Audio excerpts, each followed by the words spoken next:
মানুষ আল্লাহ তাআলার কাছে দামি হয় তখন, বলে বাস্তবে গোলামের জিনজিরে আবদ্ধ হয় যখন। এই জন্য প্রত্যেকটা নবী রাসূল নিজেদেরকে গোলাম বলে পরিচয় দিতেন। অনেক নবীর উম্মতেরা তাদেরকে আরো উঁচু কথা বলতে চেয়েছে যে অমুক আল্লাহর সন্তান।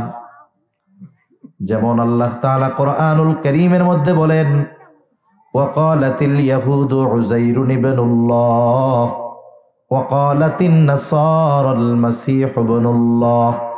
ইহুদিরা বলে উযাইর আলাইহিস সালাম হলো আল্লাহর সন্তান, নাসারারা বলে ঈসা আলাইহিস সালাম আল্লাহর সন্তান। কিন্তু নবী রাসূলরা জবাব দিচ্ছে না, আমরা আল্লাহর সন্তান নয়, বরং আমরা হইলাম আল্লাহর গোলাম।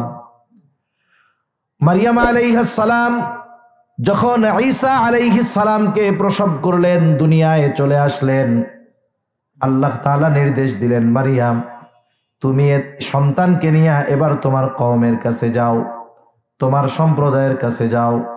মারিয়াম আলাইহিস সালাম শিশু ঈসা আলাইহিস সালামকে কোলে কইরা নিয়ে আসছে।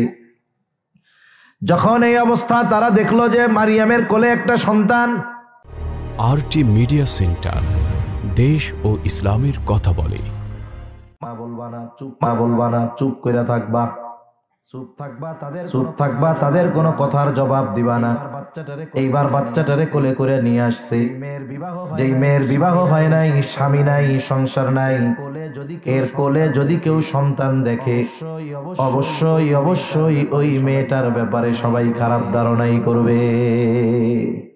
এইবার সন্তান এই নিয়ে আসছে, মানুষেরা বলতেছে, কি বলে, ইয়া উখতা হারুনা মা কানা আবুকি ইমরাআ সাউইন ওয়া মা কানাত উম্মুকি বাগিয়া। হে হারুনের ভগ্নী, তোমার মা তো ব্যভিচারিণী নয়, তোমার বাপ অত খারাপ না। তার মানে বলতে চায় তারা তো ভালো মানুষ, কিন্তু তাদের মেয়ে তুমি এই সন্তান পাইলা কই? এটা আমরা শুনি শব্দ, কিছুই বুঝি না, কিন্তু এর মধ্যে ওদের সাথে ওদের কথা আদান প্রদান হয়। এই নীল তিমি একটা আওয়াজ করে, আওয়াজ। সমুদ্রের মধ্যে এই আওয়াজ শত শত কিলোমিটার দূরে আরেকটা নীল তিমি থাকলে শুনতে পায়। সুবহানাল্লাহ। তাইলে আল্লাহ তাআলা কি শ্রবণ শক্তি তাদের দিয়েছে, এদিক দিয়ে আমরা দুর্বল। এরপরে দৃষ্টি শক্তি, এটার দিক দিয়েও আমরা দুর্বল। একটা মানুষ যত সুস্থ হোক না কেন, যদি একেবারে আলোবিহীন আমাবস্যার অন্ধকারে তাকে যদি রাস্তায় চলতে বলা হয়, পরিচিত রাস্তায়ও কয়েকবার সে পড়বে, গুতা খাবে, ব্যথা পাবে, ঠিক না? আপনাদের এলাকায় কোনো বিড়াল বা রাতে যেই প্রাণীগুলো চলাচল করে, এরকম 2-4টা প্রাণী রাতের অন্ধকারে লাইট ছাড়া চলতে গিয়ে আছাড় খেয়ে ঠ্যাং ভাঙছে, এ খবর কেউ পাইছেন নাকি? আমরা কেউ পাই নাই। কে পাইছে? কেডা? যাই হোক, এরকম কখনো হয় না। বরং আমাদের সমাজে পরিচিত প্রাণী যেগুলো, কুকুর, বিড়াল, এগুলো রাত্রে আরো ভালো দেখে। বাদুড়, এটা তো দিনে বাইরে হয় না, ও যত অন্ধকার তত ভালো দেখতে পায়। তাহলে দৃষ্টিশক্তির দিক দিয়ে অন্যান্য প্রাণীর তুলনায় আমরা দুর্বল। মানুষ ভোজন রসিক, খাইতে খুব পছন্দ করে, কিন্তু হজম শক্তির দিক দিয়ে দুর্বল। কত দুর্বল? বাসায় আমরা নরম ভাত খাই, কোনদিন যদি এমন হয় ভাতটা একটু চাউল চাউল আছে, দুপুরবেলা খাইলে বিকাল হইতে হইতে পেটের মধ্যে মারামারি শুরু হয়ে যায়। সন্ধ্যা হতে হতেই তার অনেক সময় অনেকের বাথরুম শুরু হয়ে যায়, পাতলা পায়খানা, হজম করতে পারে না। অথচ দেখেন বিড়াল চুরি কইরা কত মাছ খাইলো, বন বিড়াল চুরি কইরা কত মানুষের মুরগির বাচ্চা খাইলো, কুকুরেও সুযোগ পাইলে ছাড় দেয় না। কিন্তু এই কাঁচা গোশত খাওয়ার পরেও কোনোদিন কারো পেটে অসুখ হয় নাই, বরং সুন্দর মতো হজম করে ফেলছে। তাহলে শ্রবণ শক্তি, হজম শক্তি, দৃষ্টি শক্তি, দৈহিক শক্তি, সব দিক দিয়ে আমরা দুর্বল। আল্লাহ তাআলাও বলেন, অখুলিকাল ইনসানু দাঈফা, মানুষকে দুর্বল করে আল্লাহ তাআলা সৃষ্টি করেছেন। এরপরেও সবচেয়ে সম্মানিত এই মানুষ। কেন আল্লাহ তাআলা মানুষকে বানাইছেন? বিনা কারণে না। আল্লাহ তাআলা কোরআনুল কারীমের মধ্যে বলেন, আফা হাসিবতুম আন্নামা খলাকনাকুম আবাসা ওয়া আন্নাকুম ইলাইনা লা তুরজাউন। আল্লাহ রাব্বুল আলামিন বলেন, তোমরা কি এটা মনে করো নাকি আন্নামা খলাকনাকুম আবাসা, যে তোমাদেরকে বেহুদা সৃষ্টি করা হয়েছে, এমনটা নয়। অনেক প্রশ্নের জবাব আল্লাহ তাআলা এক কথায় দিয়ে বলেন, ওয়া আন্নাকুম ইলাইনা লা তুরজাউন। আল্লাহ তাআলা জানিয়ে দেন তোমরা আবার আমার নিকটেই প্রবর্তিত হবে, তোমরা পুনরায় আমার কাছে প্রবর্তন করবা। তার মানে দুনিয়ায় আমাদের ছেড়ে দেওয়া হয়েছে, এই দুনিয়াই শেষ নয়। মাঝে মধ্যে দেখবেন ঘুড়ি উড়ানো হয়, ঘুড়ি বিকাল বেলায় ঘুড়ির মালিক নাটাই থেকে সুতা শুধু ছাড়তেই থাকে, ছাড়তেই থাকে, ছাড়তে ছাড়তে একটা সময় অনেক উঁচুতে চলে যায় ঘুড়ি। ঘুড়ি যদি তখন মনে করে আমি তো আমার মালিক থেকে অনেক দূরে, আমাকে আর পায় কে, আমাকে আর ধরে কে। কিন্তু যখন সন্ধ্যা নেমে আসে, আধার নেমে আসে, এইবার মালিক আবার নাটাইয়ের মধ্যে সুতা পেঁচাতে থাকে, আবার ঘুড়িটা তার হাতে চলে আসে। অনুরূপভাবে আল্লাহ রাব্বুল আলামিন হায়াত নামক সুতা ছেড়ে দিয়েছেন। নির্দিষ্ট কিছু মেয়াদ, কিছু কালের জন্য আল্লাহ তাআলা দুনিয়ায় পাঠিয়ে দিয়েছেন। সময়টা যখন আবার শেষ হয়ে যাবে, আল্লাহ রাব্বুল আলামিন আমার আপনার হায়াত নামক নাটাইয়ের সুতা যখন পেঁচাতে থাকে, শেষ, আবার এই দুনিয়া ছেড়ে আমাদেরকে আল্লাহর দিকেই ফিরে যাওয়া লাগবে। তাহলে আল্লাহ তাআলা বলেন, বিনা কারণে সৃষ্টি করি নাই, আবার আমার কাছে প্রবর্তন তোমাদের করতে হবে। তবে এই যে ছেড়ে দিলাম আর ফিরে আসতে হবে, এর মধ্যবর্তী সময় কি করবা? যা মন চায় তা তো করা যাবে না। আল্লাহ তাআলা একটা দিক নির্দেশনা দিয়ে এই দুনিয়ায় আমাদের পাঠিয়েছেন। আল্লাহ রাব্বুল আলামিন বলেন, ওয়ামা খালাকাতুল জিন্না ওয়াল ইনসা ইল্লা লিয়াবুদুন। আল্লাহ তাআলা বলেন, মানুষ এবং জিনকে কেবলমাত্র আমার ইবাদতের জন্য সৃষ্টি করেছি। তাহলে এই মধ্যবর্তী সময়টা আমাদেরকে আল্লাহ তাআলার দাসত্ব, আল্লাহর ইবাদত করতে হবে। আমরা হইলাম আল্লাহ তাআলার গোলাম, আমরা আল্লাহর ইবাদত করি।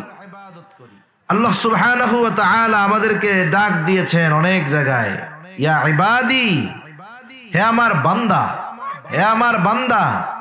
তার মানে প্রকৃতপক্ষে যে বান্দা হয়, আবেদ হয়, গোলাম হয়, এই বেটাই আসল খাঁটি লোক, ঠিক কিনা বলেন?